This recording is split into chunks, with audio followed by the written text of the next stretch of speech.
جب تک طاقت کافی نہیں ہے تم پر کیچڑ اچھالا جائے، تم پر چھینٹے اڑائے جائیں، تمہارا استہزاء کیا جائے، تم پر فقرے چست کیے جائیں، تمہیں پاگل کہا جائے، تمہیں مجنون کہا جائے، تمہیں شاعر کہا جائے، تمہیں جو چاہے کہا جائے، تمہیں مارا جائے، پیٹا جائے، لیکن یہ کہ تم صبر محض، نو ریٹیلیشن،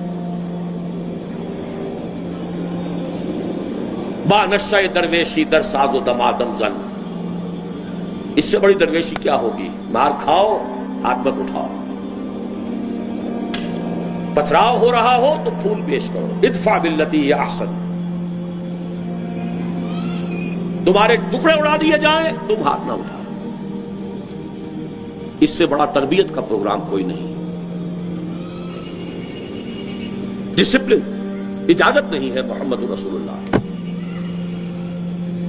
سمیہ رضی اللہ تعالی عنہا جس طرح ٹارچر کی جا رہی ہے، خون کھول رہا ہوگا صحابہ کرام کا،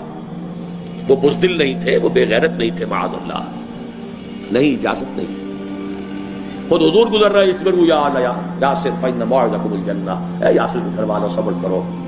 تمہارے وعدے کی جگہ جنت ہے، استقبال کی تیاریاں ہو رہی ہیں۔ حضور نے فرمایا دو چیزوں کی مجھے ضمانت دے دو،